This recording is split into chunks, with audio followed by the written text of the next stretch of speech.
Thank you, Mr. Chair. Well, I'm very concerned by the comments that I've heard this morning.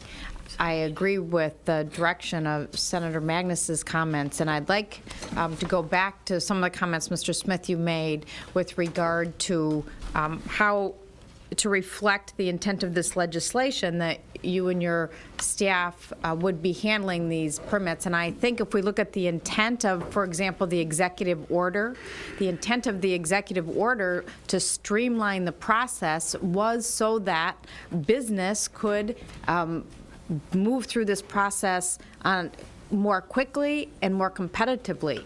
So the notion that if there were some things that were incomplete, the answer would be to just send it back and say reapply, and you'd write this long thing and then they'd have to reapply, to me is completely inconsistent with the intent of the executive order and the intent of what should be this legislation. I would hope that you would direct your staff to contact who's ever applying and work in the same informal and cooperative fashion that you did before, and perhaps just do that in a much more streamlined and quick fashion.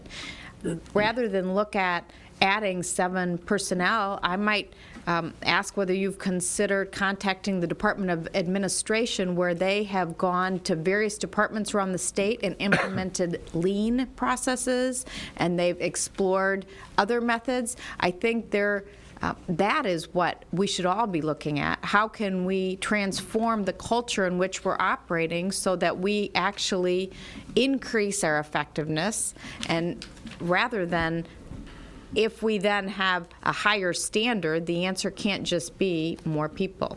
So I'm concerned about the fiscal note. I'm concerned that we might, in fact, provide a lower quality experience to those who are going to be interacting with the state. I don't think we want that. I think we want our citizens, every time they interact with the state, to experience quick turnaround and, customer service. Senator Perry.